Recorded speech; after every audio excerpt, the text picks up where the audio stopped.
Assalamualaikum warahmatullahi wabarakatuh. Kita akan kuliah epidemiologi, yaitu tentang epidemiologi penyakit menular. Oke. Sebentar. Next. Nah.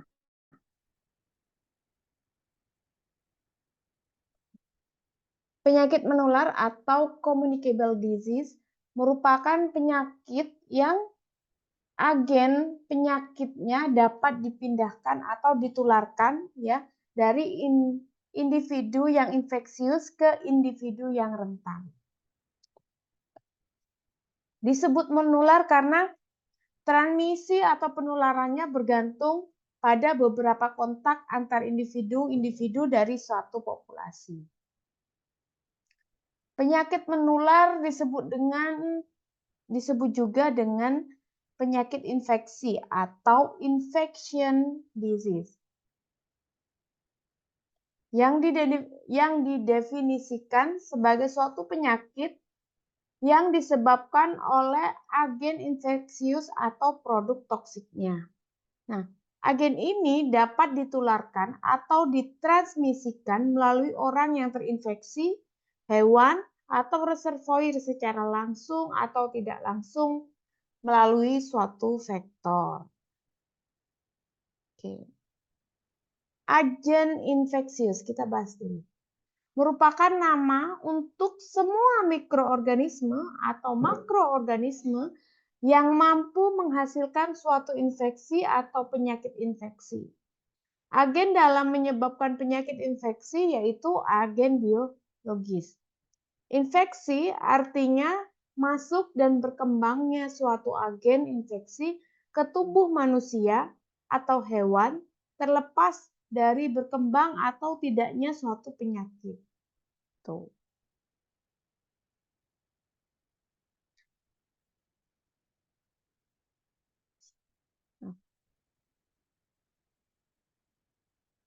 Kelompok utama, 3 kelompok utama penyakit menular.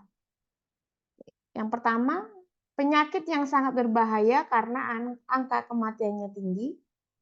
Kemudian yang kedua, penyakit menular tertentu yang dapat menimbulkan kematian, kecacatan, walaupun akibatnya lebih ringan dari yang pertama.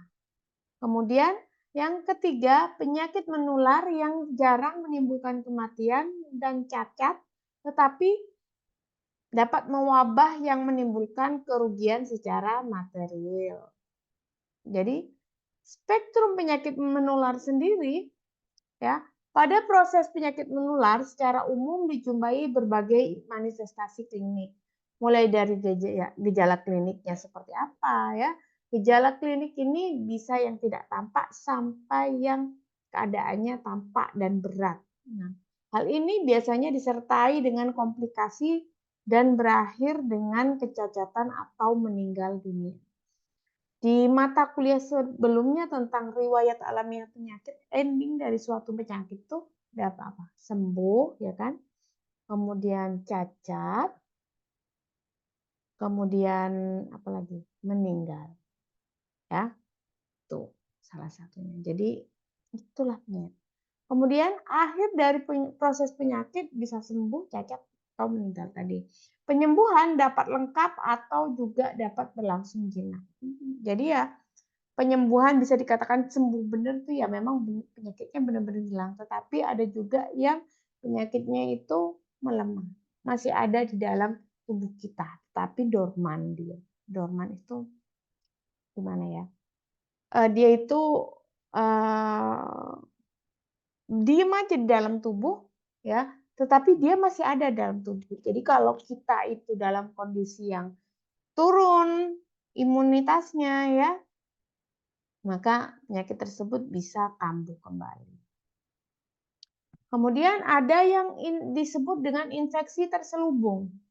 Apa maksudnya? Yaitu di mana keadaan suatu penyakit yang tidak menampakkan diri secara jelas dan nyata dalam bentuk gejala klinis yang jelas, sehingga tidak dapat didiagnosa tanpa cara tertentu, seperti tes tuberkulin, kultur tenggorokan, pemeriksaan antibodi, ya, dalam antibodi dalam tubuh dan lain-lain. Jadi maksudnya penyakit ini dia itu nggak tampak mata gitu apa, oh ini sakitnya apa ya gitu, atau ini kena gejala apa ya, tanpa dilakukan pemeriksaan lebih lanjut ya. Untuk mendapatkan perkiraan besar dan luasnya infeksi terselubung dalam masyarakat, maka perlu dilakukan pengamatan atau survei epidemiologis dan tes tertentu pada populasi. Nah, hasil survei dapat digunakan untuk pelaksanaan program, keterangan untuk kepentingan pendidikan, ataupun hal lainnya. Ya, contohnya kayak kemarin gitu, sakit COVID ya, kan orang nggak tahu tuh mana yang sakit COVID sama enggak, ya kan? Nggak tampak terlihat mana yang bawa infeksinya virus COVID atau enggak. Setidaknya kemarin ya untuk menjaring orang-orang yang terinfeksi kita melakukan swab ya, swab di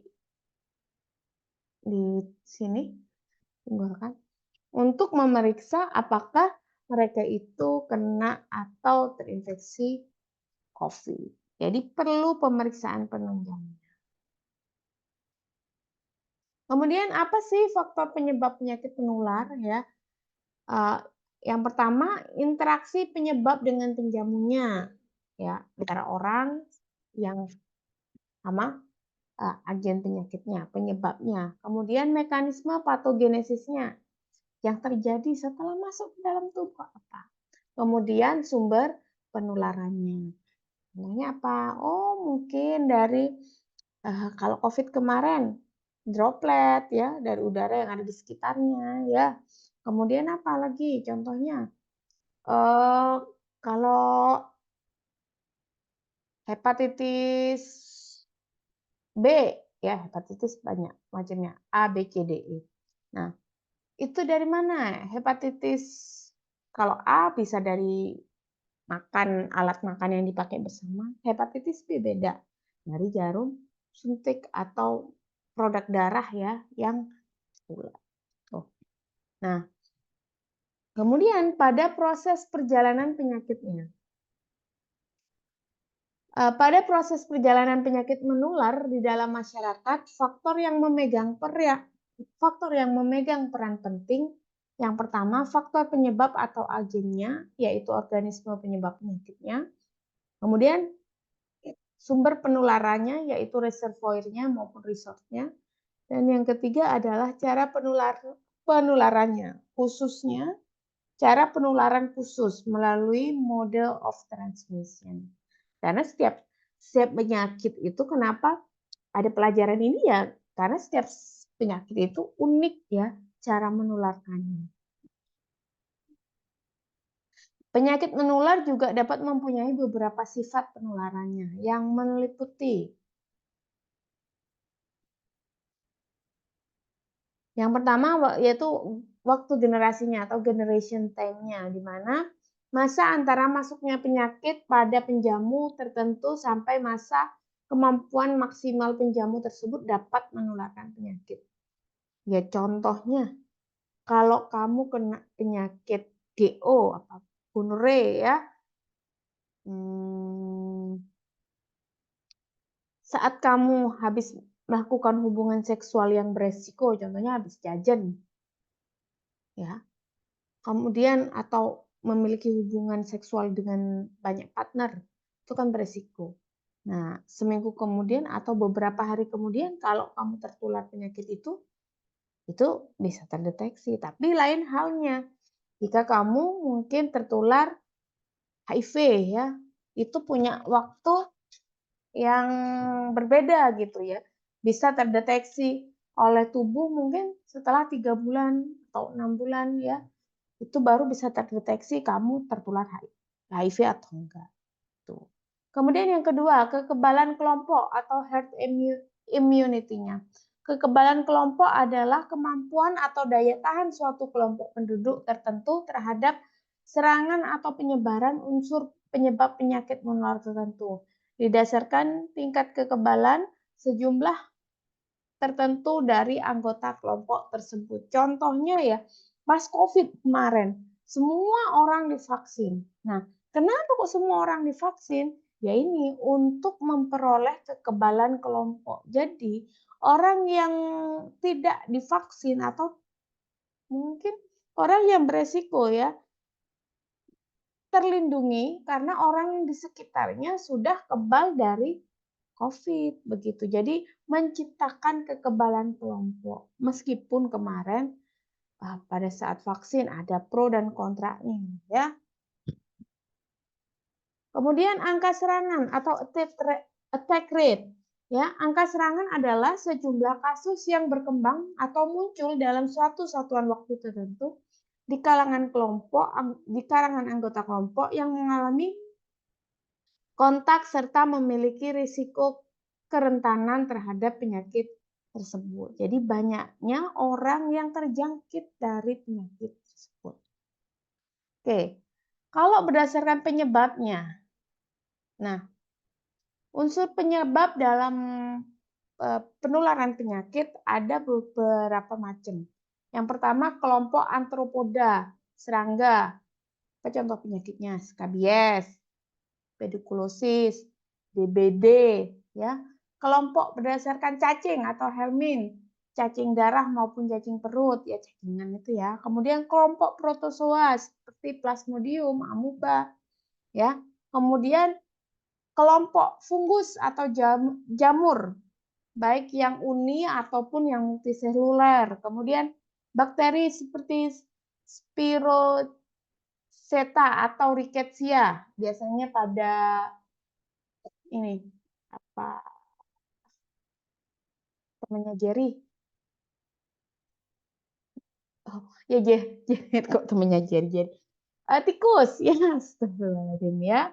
Kemudian ya Rickettsia itu yang bawa itu tikus gitu. Kemudian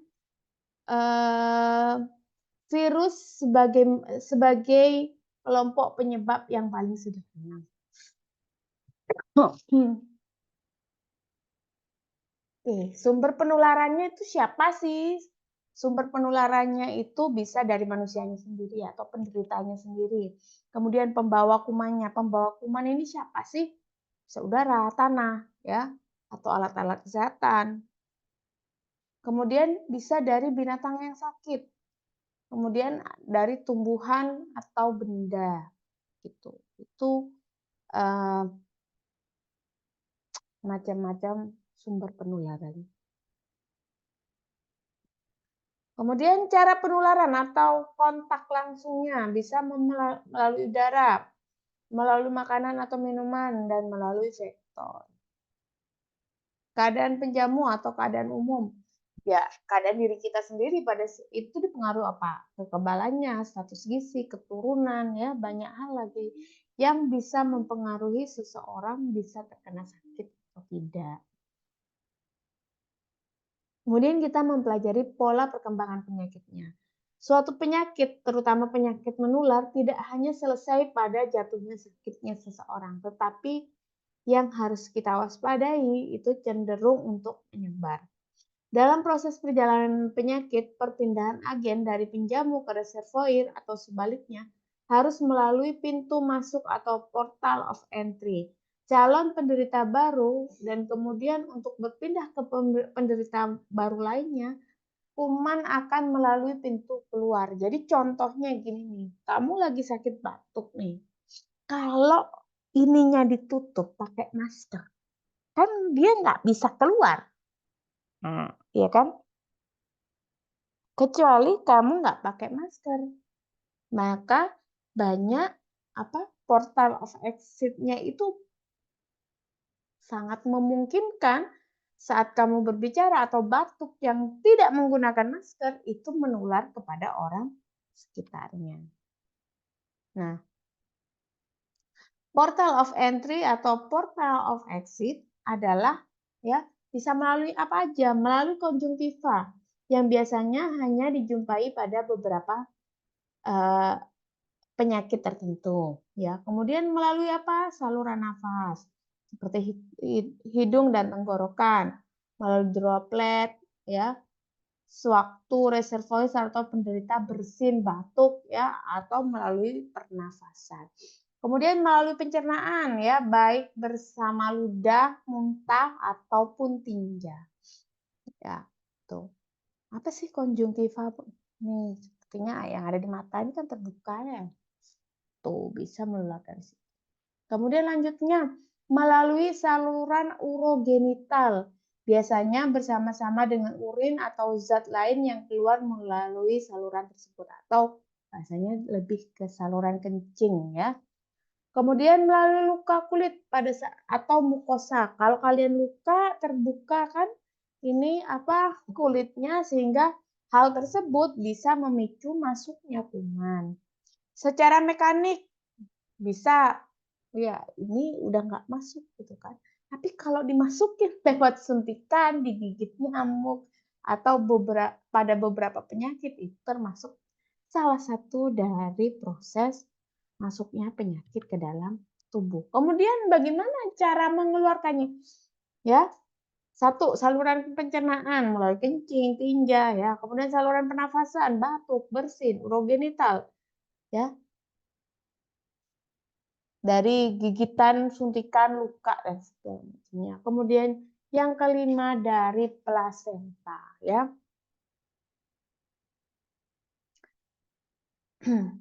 Cara keluar dari sumber dan cara masuk ke penjamu atau melalui mukosa atau kulit.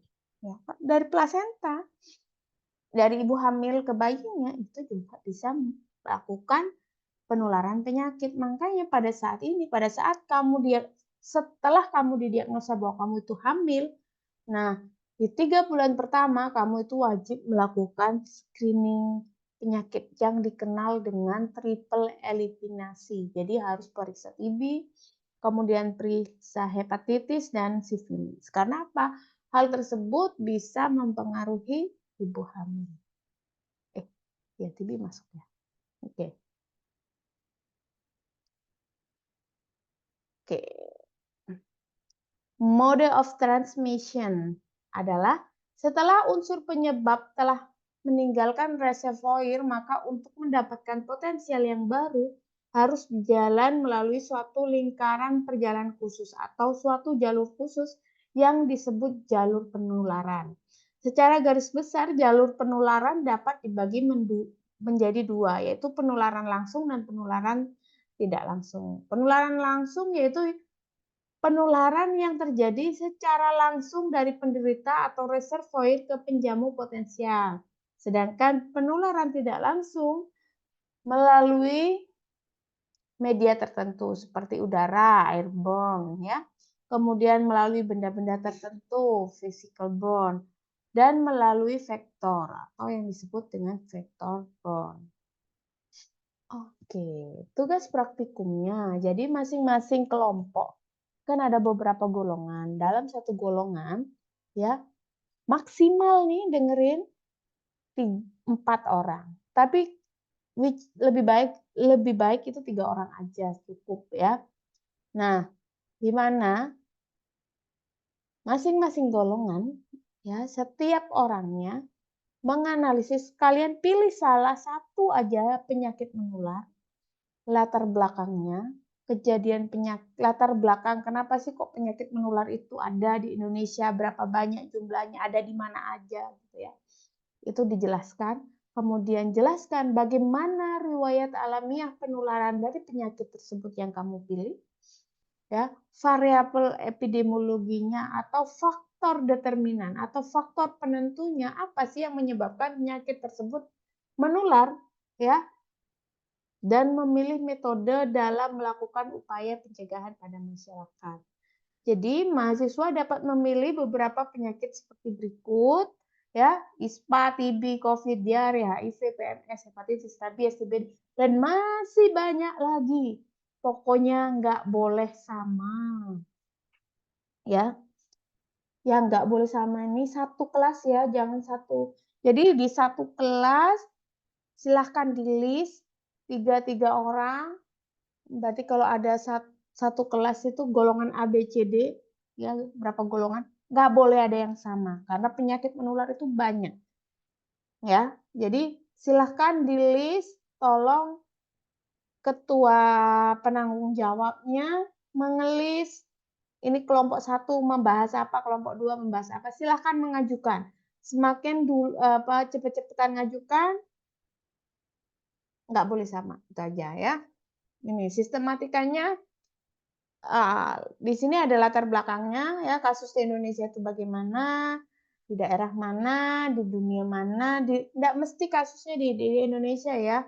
Mungkin di kasus seperti Ebola belum ada di Indonesia, tapi kalau kalian mau bahas itu nggak apa-apa. Ya, beberapa tahun kemarin itu kita membahas smallpox ya, di mana monkeypox ya, monkeypox itu belum ada di Indonesia, kita ngebahas itu dan ternyata monkeypox dari tahun kemarin sudah mulai ada di Indonesia.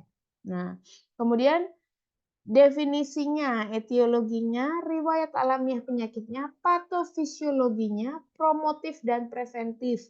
Ingat, kalian sebagai promosi kesehatan, kalau membuat rekomendasi promotif dan preventifnya, tentukan primary preventionnya itu siapa, bagaimana, dan apa yang harus dia ketahui. Kemudian secondary preventionnya sama, tertiary preventionnya sama. Kemudian pakai daftar pustaka menggunakan Harvard ya, jangan lupa pakai Mendeley atau InNote ya, terserah yang mana yang kalian bisa. Tuh. Terima kasih. Semoga penjelasan ini bisa membantu. Dan kita ketemu di kuliah dan praktikum lainnya. Assalamualaikum.